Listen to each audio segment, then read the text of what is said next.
मानसं मायाधावधवं धवं धवधवं धावं धवं माधवं श्वासासारतरं दरं दरदरं दारं दरं वासरं वैकुण्ठादिभवं भवं भवभवं भावं भवं सम्भवं मेघानादघटा घटा घटघटा घाटा घटा घुर्घटा मण्डूकस्य वको वको वकवको वाको वको वको विद्युज्योतिचकीमकी जगमकी चागीमकी दृश्यते इत्थं नन्दकिशोरगोपवनिता वाचस्पति पातु वा।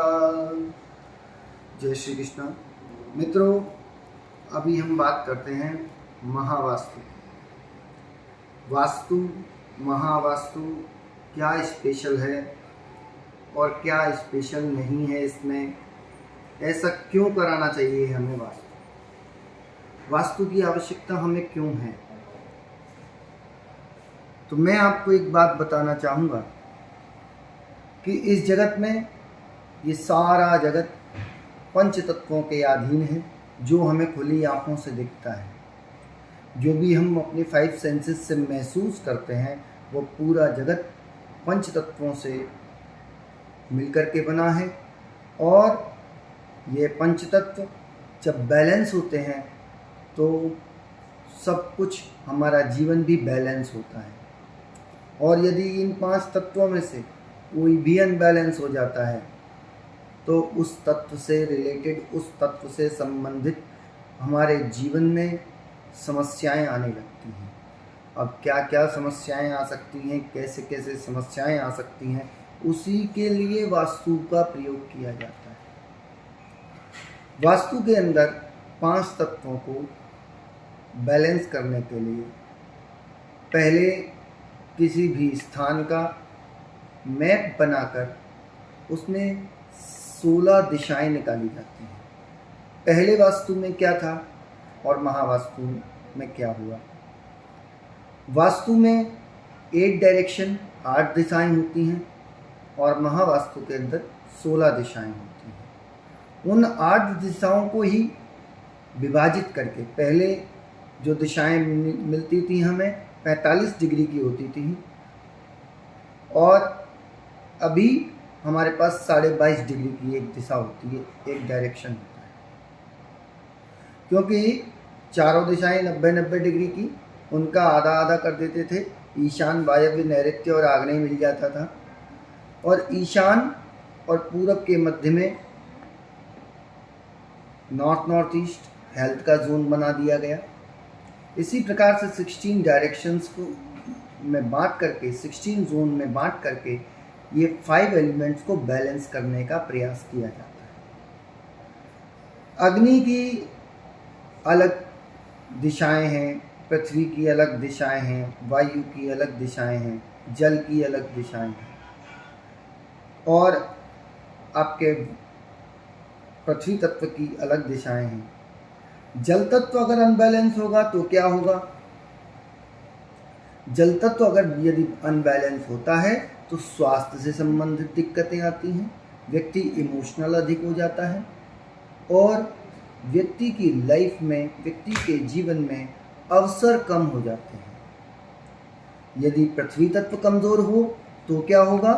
पृथ्वी तत्व कमजोर होने के कारण व्यक्ति के जीवन में स्थिरता नहीं रहती, व्यक्ति के पारिवारिक कलह, झगड़े आदि रहते हैं।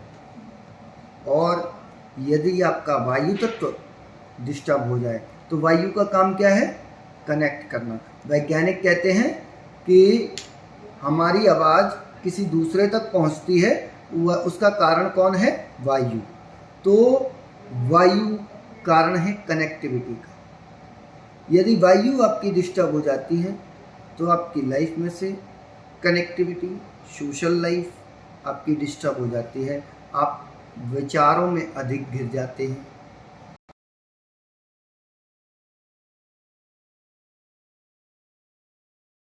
दूसरे शहरों से कनेक्ट होना, दूसरे देशों से कनेक्ट होना, दूसरे लोगों से कनेक्ट होना या अपने पड़ोसी से कनेक्ट होने के लिए भी हमें वायु तत्व को बैलेंस रखना जरूरी है।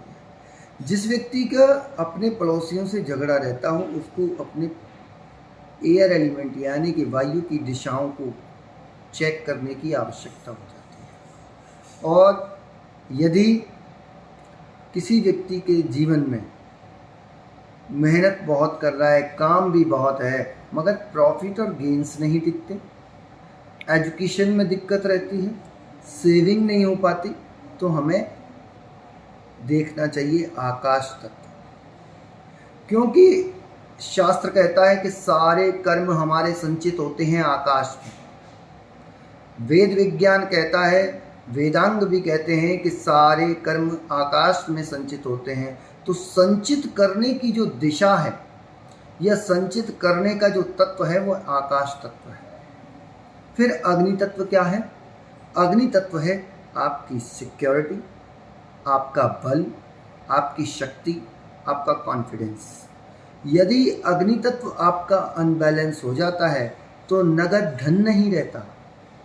अगर अग्नि तत्व अनबैलेंस हो जाता है तो आपको भय लगने लगता है, और अग्नि तत्व अनबैलेंस हो जाता है तो किसी व्यक्ति के एक्सीडेंट बहुत होना शुरू हो जाते हैं। क्योंकि प्रत्येक प्रकार की पैसा, पावर, कॉन्फिडेंस आपको अग्नि तत्व देता है। जब आपका अग्नि तत्व अनबैलेंस हो तो कैसे बैलेंस करना है? वायु तत्व अनबैलेंस हो तो कैसे बैलेंस करना है? जल तत्व बैलेंस हो तो कैसे बैलेंस करना है? या आकाश तत्व आपका अनबैलेंस हो जाए तो किस तरीके से बैलेंस करना है?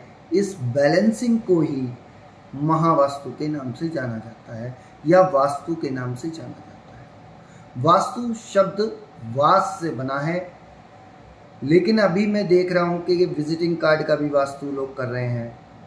कुछ चीज़ों का, हर चीज़ में वास्तु, लेटर पैड में वास्तु और नाम लिखने में वास्तु।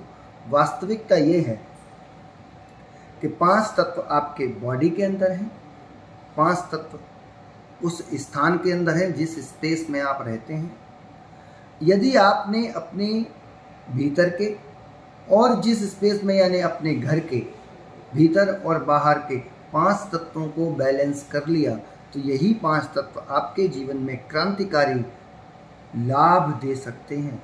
आपके जीवन में क्रांति आ सकती है, जीवन में लाभ आ सकता है, परंतु उसके लिए सही समझ, सही सूझबूझ की आवश्यकता है। और एक सीधी सी बात मैं आपको ये बताना चाहूँगा कि वास्तु के अंदर बहुत अधिक पैसा खर्च करके उपाय करने की कोई आवश्यकता नहीं होती। उसमें कुछ रंगों के द्वारा, कुछ आपके घर के ही सामान के द्वारा हम वास्तु को बैलेंस कर सकते हैं। क्योंकि ये 5 तत्व, वास्तविकता में हम उन 5 तत्वों के बीच में ही रहते हैं, हमारे अंदर भी वही हैं और हम चारों ओर से उन्हीं 5 तत्वों से घिरे हुए हैं। तो घर को बैलेंस करने के लिए बहुत अधिक उपायों की आवश्यकता नहीं होती, परंतु एनालिसिस होना, सही एनालिसिस होना, ये अति आवश्यक हो जाता है। क्योंकि यदि एक्यूरेट आपने दिशा नहीं ली या आपने सही दिशाओं का एनालिसिस नहीं किया तो हो सकता है कि हम तो गए वास्तु बैलेंस करने, वो वास्तु बैलेंस करने के स्थान पर और अनबैलेंस हो जाए। बस इसी मैसेज के साथ आगे मैं पुनः आपके समक्ष उपस्थित होऊंगा वास्तु या ज्योतिष से जुड़ी हुई जानकारी के साथ। जय श्री कृष्ण।